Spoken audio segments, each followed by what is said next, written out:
Đời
luôn luôn thế,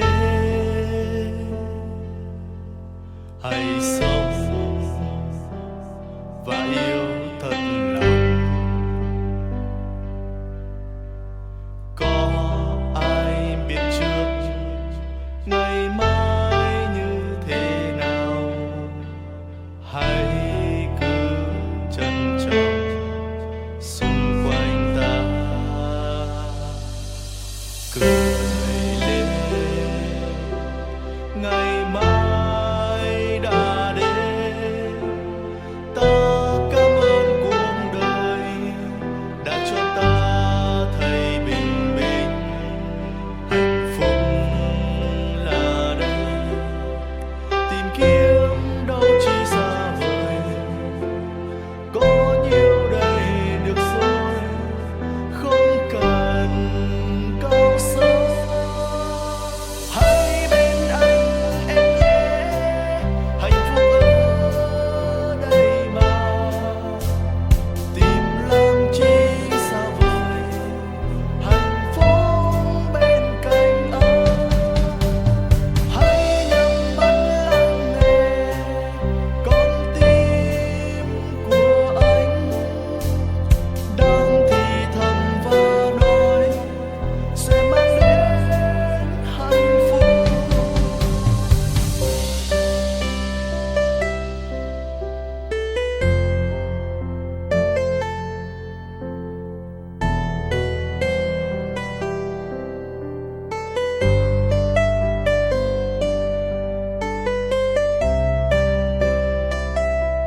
Bueno, yo creo que el miedo es una emoción que tiene un lado muy favorable porque nos ayuda a no ser unos insensatos, a tomar cuidadosamente ciertas decisiones, a sopesar los riesgos.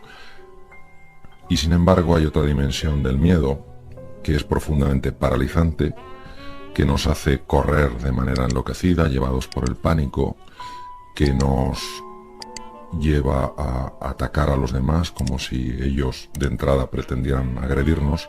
Entonces yo diría que es una cierta dimensión del miedo la que al fin y al cabo se convierte en uno de nuestros mayores desafíos. Hay que tener en cuenta que desde el punto de vista de la evolución, el ser humano, al igual que los animales, tenemos una serie de mecanismos cuya misión fundamental es proteger la vida, proteger la supervivencia de nosotros como especie. Y estos sistemas hacen una lectura muy rápida de cualquier peligro. Lo que pasa es que hay una serie de estructuras mentales mucho más evolucionadas y que sin embargo pueden hacer una lectura completamente errónea del peligro, de tal manera que un ser humano puede poner en marcha mecanismos muy similares, por no decir idénticos, ante la presencia de un tigre, que ante la presencia de una persona que sin pretender hacerla daño físico, en el mundo perceptivo de este ser humano resulta alguien tremendamente desagradable. Cuando un ser humano es atrapado en lo que se llama el secuestro amigdalino, es decir, el secuestro de una parte emocional, cuando esta persona está atrapado en este mundo emocional, entra en lo que se llama un modo puro de supervivencia. El modo puro de supervivencia lo que hace es filtrar la realidad de tal manera que solamente prestemos atención a aquello que es o un peligro real o un peligro potencial. Esto genera una inclinación en la forma de ver de tal manera que a los demás dejamos de verles como seres humanos y les vemos como peligros en potencia. Y por eso ponemos en marcha sistemas de defensa, sistemas de ataque frente a personas que en el fondo lo único que han hecho es hacer un comentario, mirarnos de una manera tal vez un poco inusual. Dígame qué les contaba a los enfermos. Bueno, yo lo que les contaba era lo siguiente. Tradicionalmente pensamos que los pensamientos, las emociones y el cuerpo son cosas aisladas. Que uno se pone enfermo y lo que tiene que hacer es tomar una medicación o seguir un procedimiento quirúrgico, etc. Que cuando una persona tiene un pensamiento negativo, que le mete en un estado de ánimo triste, pues lo que tiene que hacer es cambiar sus pensamientos. Y lo que normalmente no se ve es que todo es parte de lo mismo, que están profundamente interrelacionados. Yo lo que compartía con ellos era que cambiando ciertos esquemas mentales podían tener una repercusión increíblemente rápida en su estado de salud. Por eso ellos venían por problemas de salud y yo les sugería, aparte de obviamente en casos que necesitaran medicación, pues lógicamente se la daba, y en casos de cirugía pues se la daba, pero además de forma complementaria les sugería ciertos cambios, ciertas posibilidades de transformación en cómo ellos se percibían a sí mismos y a la realidad. Y lo que a ellos les sorprendía más es cómo eso no solo les llevaba a un estado de mucha mayor satisfacción e ilusión y alegría, sino que es que además lo notaban físicamente, es decir, que dolores que tenían se les quitaban. Sienta orgullo por hasta dónde ha llegado y tenga fe en hasta dónde es capaz de llegar. Este es un buen consejo que he leído en su libro. Veamos por qué, si le parece. Sí, primero porque creo que hay una falta tremenda de agradecimiento hacia nosotros mismos por lo que hemos logrado, por lo que hemos trabajado, por lo que hemos luchado. Tenemos una voz en nuestra mente, una voz tremendamente punitiva, increíblemente exigente, que de alguna manera nos lleva a la sensación de que nunca hemos hecho nada suficientemente bien. Ese reconocimiento, ese agradecimiento, esa felicitación a nosotros mismos, creo que no tiene nada que ver con la arrogancia y sí con el sano orgullo. Y por otro lado, creo que hay un elemento que es clave, que es el elemento de la fe. Y el elemento de la fe no lo voy a definir en absoluto desde una perspectiva religiosa, aunque sí voy a utilizar dos autores, obviamente que tienen, que son de perfil religioso. El primero era Santo Tomás. Santo Tomás dijo: nunca creeré hasta que no vea. Y San Agustín de Hipona dijo: nunca verás hasta que no creas. Yo creo que es la diferencia. Es decir, la fe es la capacidad de ilusionarte, de soñar, de creer que algo es posible y actuar como los que creen que ese algo es posible. En mi experiencia, desde un punto de vista general, empiezan a manifestarse en tu vida, a lo mejor no las cosas que quieres, pero sí las cosas que necesitas. Al parecer no nos gustan los cambios, no nos gustan los imprevistos, porque no tenemos vocación de explorador, dice usted. Parcialmente.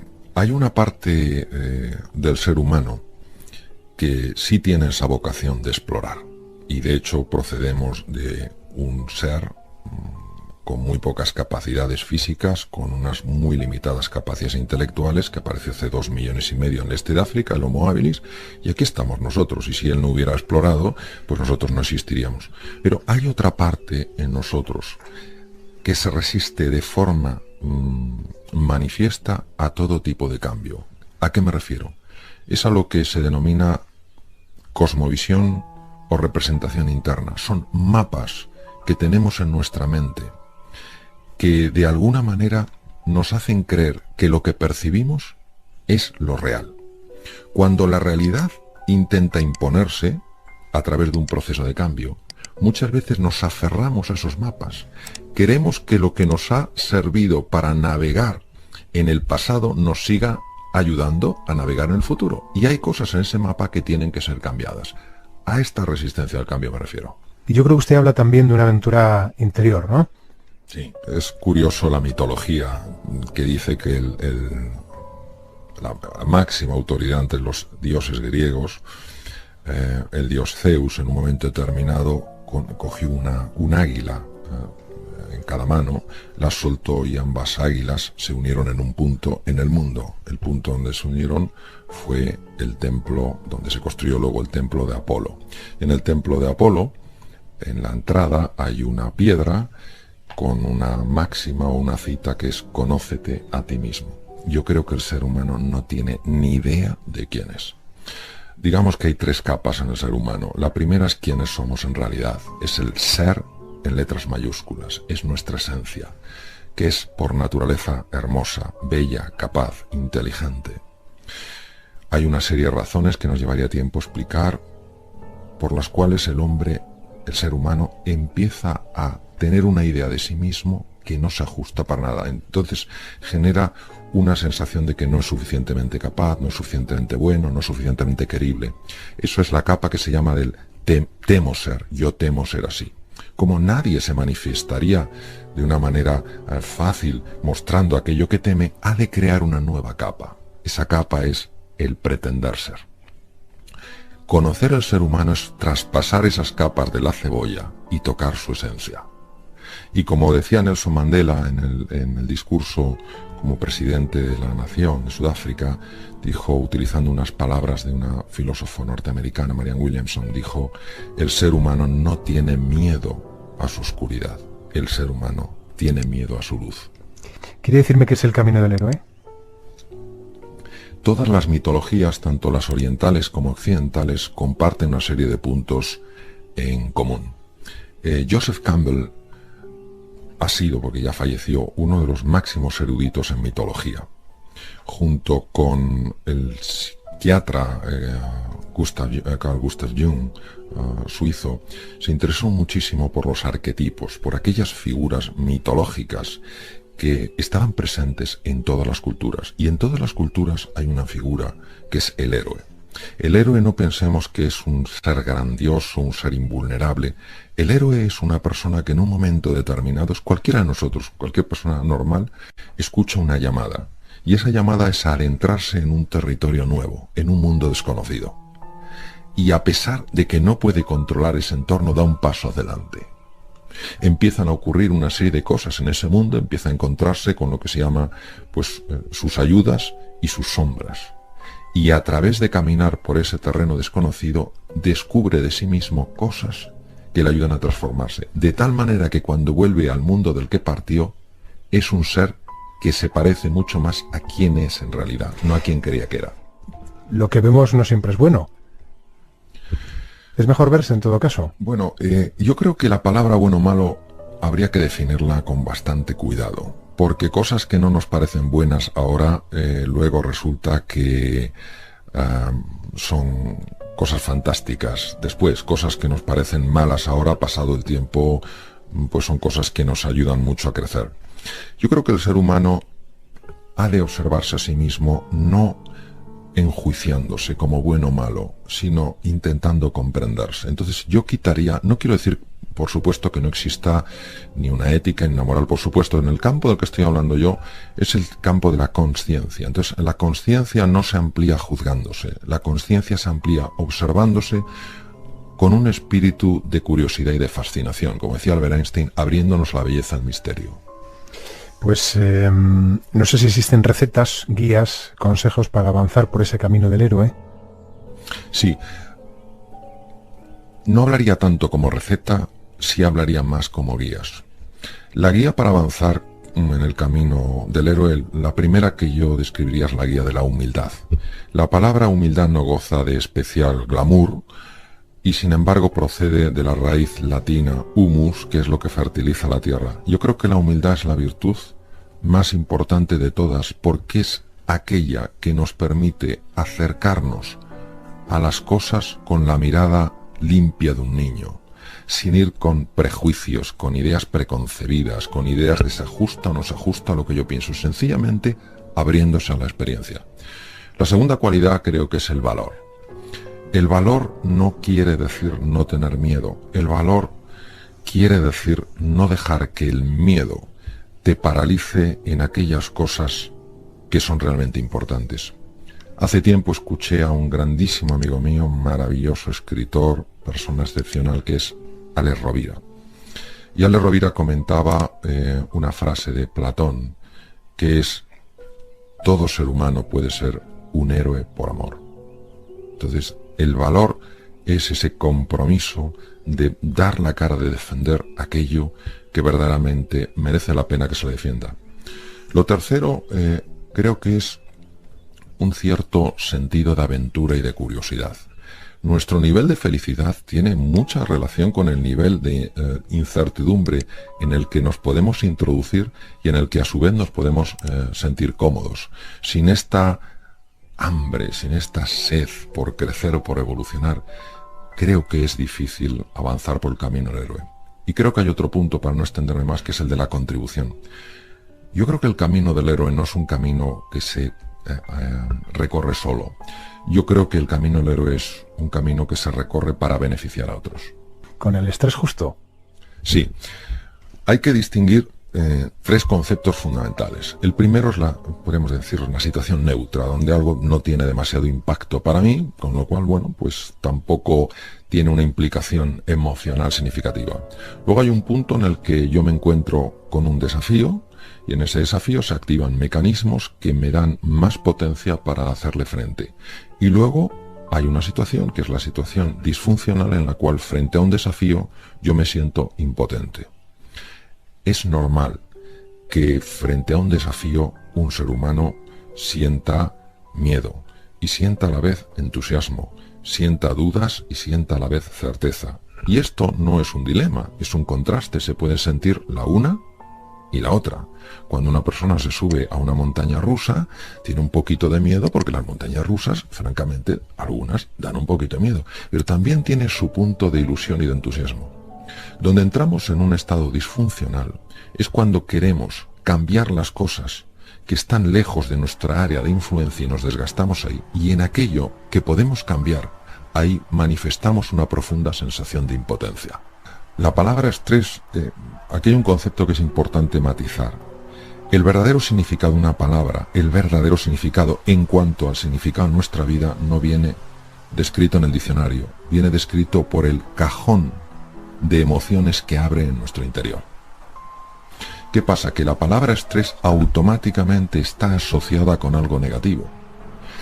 La máxima autoridad en el mundo en estrés, la persona que descubrió el estrés, el profesor húngaro Hans Selye, distinguía perfectamente dos clases: un estrés positivo, que me da más capacidad, más competencia para resolver, estrés al que denominó eustrés, y un estrés negativo que me amilana, que me hace sentirme pequeño, disminuido, encogido, y que además tiene unas serias repercusiones en la salud que se llama distrés. Por tanto, yo distinguiría de qué estrés estamos hablando. ¿Del que me ayuda o del que me anula? ¿Del eustrés o del distrés? El estrés es una fuerza que se pone en marcha para ayudarnos. Y yo me gusta simbolizarlo con una balanza que tiene dos platillos. Uno de los platillos es el platillo del eustrés, que nos ayuda. Otro es el del distrés, que nos anula. El origen del estrés es distinto de la causa. La causa es la inmediatez que pone en marcha el mecanismo. El origen es la representación interna, la definición que hemos hecho de nosotros mismos y del mundo. Cómo nos lo describimos el mundo a nosotros mismos. Qué imagen hemos creado. Y eso es el origen. De hecho, cuando uno empieza a cambiar esa representación interna, cuando uno empieza a ampliar ese mapa, causas que antes le producían distrés, por ejemplo, atascos, ciertas reacciones un poco duras de las personas, dejan de afectar. No es que uno pase, es que las ve de otra manera. Las consecuencias de que se active de forma sostenida la balanza negativa, el platillo negativo, disfuncional, el platillo del distrés, son muy serias, tanto a nivel de eficiencia mental como a nivel biológico. Citaré unas pocas. La primera es una reducción en la capacidad de funcionamiento de una parte del cerebro que es el lóbulo prefrontal, básico en toma de decisiones, tomar perspectivas sobre las cosas, ver los desafíos con un poco más de claridad, porque en ese momento el organismo entiende que la parte más importante no es la que nos está ayudando a ser creativos o a ser imaginativos, sino la que nos ayuda a sobrevivir de un peligro. Por otra parte, sabemos que el distrés mantenido en el tiempo produce muerte de neuronas cerebrales. Esto es una cosa ya muy sólidamente investigada, de neuronas que tienen que ver con el aprendizaje, la memoria, incluso que segregan productos básicos para la sensación de alegría. Y desde el punto de vista corporal voy a señalar pues fundamentalmente tres, para no extenderme. La primera es que afecta directamente al sistema inmunitario, al sistema de defensa del cuerpo frente a bacterias, virus y tumores. Cuando el estrés disfuncional, el distrés, está permanentemente activado, el sistema inmunitario funciona significativamente peor, es decir, es más fácil que nos cojamos una infección que un catarro, una gripe, y por supuesto, si estamos en un proceso de lucha contra un tumor maligno, perdemos potencia. Desde el punto de vista del aparato digestivo, hay una parte en el cerebro que se llama la ínsula de Ryle, que está escondida en la corteza cerebral, una parte que está plegada de la corteza cerebral, que es ese manto arrugado, que cuando la persona está en distrés tiene una repercusión tremenda en el tubo digestivo, unos trastornos de reflujo gastroesofágico, es decir, subida de ácido, colon irritable, molestias, pues, de estreñimiento, diarrea, meteorismo, que es este gas molesto, etc.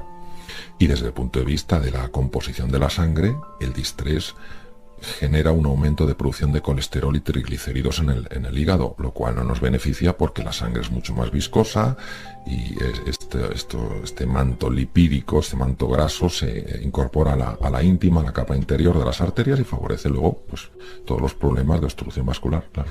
Se han hecho estudios muy interesantes para ver si una persona puede estar mucho tiempo en eustrés o en el estrés positivo. Pongamos el caso, una persona está trabajando en una empresa y está con un proyecto que tiene que darle una solución muy rápida, es un proyecto complejo y esa persona, todo el equipo, están absolutamente al máximo de capacidad, energía y vitalidad, una enorme concentración, muy focalizados. Es importante que sepan que a los 90 minutos aproximadamente, no hay que llevarlo con tiralíneas, pero a los 90 minutos aproximadamente, si no se genera un pequeño espacio de recuperación, empieza a acumularse un residuo tóxico que se llama carga alostática. ¿Qué quiere decir? Que pues a los 90 minutos uno no para y sigue pues así de forma continua un día y el otro y el otro. No se da cuenta, pero va acumulando carga alostática y de repente al cabo de un tiempo esa persona entra en depresión y no sabe qué le ha pasado. Para que nos hagamos una idea, es como si hubiera puesto una piedrecita cada día en una mochila que tiene en la espalda. Claro, no lo va notando ni el primer día, ni el segundo, ni el tercero, pero al cabo de 3 meses tiene la espalda doblada. Vivimos en una sociedad que equivoca la velocidad con la precipitación. Yo suelo contar una cosa que es sencilla. A nadie le importaría que un cirujano hábil le operara si dicen que es un cirujano rápido, pero si le dicen que este cirujano es un cirujano que actúa de forma precipitada, más de uno se lo pensaría, vamos, a mí desde luego no me opera. ¿Qué pasa? Que en la precipitación que llevamos en el día a día, no tenemos ni un momento para pararnos, para equilibrarnos y para reflexionarnos sobre cuál es el mejor camino. Y a veces nos lanzamos por avenidas absurdas y al cabo de un tiempo decimos, es que no me merece la pena, otra vez de vuelta. Entonces, por eso es por lo que hay que ser muy cauto y siempre buscar, antes de tomar decisiones, salvo situaciones muy complejas obviamente, pero en líneas generales, antes de tomar decisiones, asegurarse si está con el equilibrio necesario para decidir. Porque si no, la prioridad ahí no es dar un mensaje, no es establecer una comunicación o tomar una decisión. La prioridad ahí es reequilibrarse. ¿Sabe usted lo que le pasó a un médico cuando paseaba junto a un río, no? Sí. Seguro que lo cuenta usted mejor, por favor. Bueno, no sé, pero bueno. Esta es la historia de un médico que paseaba junto a un río, efectivamente, y empezó a escuchar gritos de socorro. El hombre vio a alguien que se estaba ahogando, ni se lo pensó, se lanzó al agua, sacó a la persona, la reanimó, y según estaba terminando de reanimarlo, escucha de nuevo, ¡socorro, socorro! Y me dice, ¿cómo es posible tomar? Se tira al agua, saca a la otra persona, claro, el médico cada vez más agotado, le reanima y de repente, ¡socorro, socorro! Un tercero. Pero lo que nunca se plantea el médico es quién está tirando a la gente al agua. Eso es lo que nos pasa. Nos pasamos muchas veces la vida apagando fuegos, sin plantearnos qué cosas en nuestra vida tenemos que transformar. ¿Cuál es el origen del problema? ¿Cuál es el origen del problema? Hablando de palabras, doctor Alonso, ser y estar no son verbos que signifiquen exactamente lo mismo. Quiero que me digan 2 minutos, si es posible, qué es un concepto, el estado mental limitante, y a partir de ahí, qué diferencia hay entre esos verbos que le he dicho. Un estado mental limitante es una situación que origina en nosotros que recursos, aprendizaje y experiencias que tenemos y que nos pueden ser tremendamente útiles para resolver exitosamente un desafío no lo podamos hacer. Un estado mental limitante es una situación en la que el pensamiento, el cuerpo y los sentimientos están generando un caos interno que evita que seamos eficientes. Eso es fundamentalmente lo que sería un estado mental limitante. Y por tanto una situación transitoria. Conviene saberlo para no sentirnos mal, por ejemplo, ¿no? Conviene saberlo porque aquí es donde entra la diferencia entre ser y estar. Una cosa es leer esa situación emocional, esa situación intelectual como soy limitado, soy torpe, a experimentarlo con el verbo tengo o el verbo estoy. Estoy en este momento limitado por un estado disfuncional, tengo en este momento esta limitación. Es la diferencia entre pensar que soy feo o tengo una fealdad. El primero hace referencia a mi esencia, por tanto, si yo soy así, ¿qué voy a cambiar? No invita al cambio, no invita al avance. Mientras que cuando utilizo el verbo estar o el verbo tener, es algo que lo separo claramente de cuál es mi esencia y me llama a mi responsabilidad, mi capacidad de respuesta. Doctor Alonso, hay una falta de sintonía evidente entre el tiempo que tenemos y el tiempo que querríamos tener. Culpable, vamos a decir el tiempo. Solución, primera cosa que se me ocurre, decir que no y además no sentirnos mal diciendo que no. Sí. No, en este caso. Sí, es que el no y el sí tenemos que verlos como grandes amigos. Cuando uno dice el no a algo, está diciendo el sí a algo. Y cuando está diciendo el sí a algo, está diciendo el no a algo. Entonces, a mí tampoco me gusta que se acabe este rato, que verdaderamente ha sido profundamente agradable. Y os doy muchísimas las gracias y a los oyentes también por prestarnos atención. Y sí, en el sentido de que ha sido un tiempo maravillosamente aprovechado y una experiencia que yo no voy a olvidar. Doctor Alonso, decir no está mal visto, ¿verdad? Sí, socialmente no está bien visto. Nuestras ganas de encajar a veces superan a nuestra necesidad de crecer y evolucionar. Cuénteme un cuento para despedirse, o para despedirnos. El cuento del directivo, que tanto, tiempo ocupaba, ¿no? La vida de su empresa. No me diga que no se acuerda. Ah, sí, pero eso es una historia real. Es una historia real. Este es un directivo que en un curso que impartí, él lo comentó. Llegaba muy tarde a su casa, 11, 12 de la noche, tiene 2 hijos y los niños pues siempre estaban dormidos, lógicamente, y llegó un momento en que su mujer le planteó un ultimátum, le dijo que en su casa no sabían quién era y que eso no podía seguir así. Bueno, él pues se defendió como pudo, diciendo, en fin, que lo hacía por ellos, que mira, es que no nos interesa que esto lo hagas por nosotros. Total, que el hombre hizo un compromiso de que al día siguiente llegaría antes a casa a las 9 de la noche, que tampoco es tan temprano, porque era el cumpleaños de uno de los niños y les iba a llevar a cenar. Bueno, esto era una profunda novedad en la vida familiar. Al día siguiente cumplió su objetivo. A las 9 estaba. La mujer dijo, bueno, esto va en serio. Salió con los niños y según salían a la calle, llama al móvil. Qué raro, ¿quién será? Lo coge y dice, sí. ¿Cómo? ¿Qué ha pasado? Que no me asuste. ¿Que nos tenemos que ver ahora en la oficina? Era el director general que le estaba llamando diciendo que dada la situación económica mundial se tenían que reunir urgentemente en la oficina. Él miró a su mujer, miró a sus hijos, tomó valor y dijo, lo siento, tengo un compromiso muy importante que no puedo dejar de cumplir, pero en lugar de vernos en un rato a las 10 de la noche, te ofrezco que nos veamos a las 12. El directivo daba por hecho que a las 12 estarían los niños ya cenados, todos en casa, etcétera, y él podría. Silencio al otro lado del hilo de teléfono. Contestación. Bueno, lo dejamos para mañana. Vamos, que no era tan urgente, ¿no? Que se podía esperar. No. Casi nunca es tan urgente, me parece a mí. Confundimos lo que es importante y urgente con lo que no es importante y es urgente. Y al final dejamos de ocuparnos de aquello que es importante y no es urgente. Pues doctor Alonso, cita usted mucho a William Blake, por ejemplo, cuando dice, si limpiáramos las puertas de nuestra percepción, la realidad aparecería como es, infinita. Pero creo que le gusta especialmente nadie más que El Principito, por encima de todos, ¿no? ¿Por qué tanto? Pues la verdad es que debe ser a nivel inconsciente, porque me han comentado en varias ocasiones este tema. Yo El Principito lo he leído hace muchos años y lo he leído una vez, pero de alguna manera debió afectarme positivamente, porque se ve que salen palabras y salen comentarios que proceden del Principito. Yo lo que recuerdo de esa historia es belleza, pureza y inocencia. E invisibilidad. Pues doctor Alonso, no le diré que ha sido un placer porque creo que se ha notado, o sea que le esperamos otro día cuando usted quiera. Encantado, muchísimas gracias. Adiós.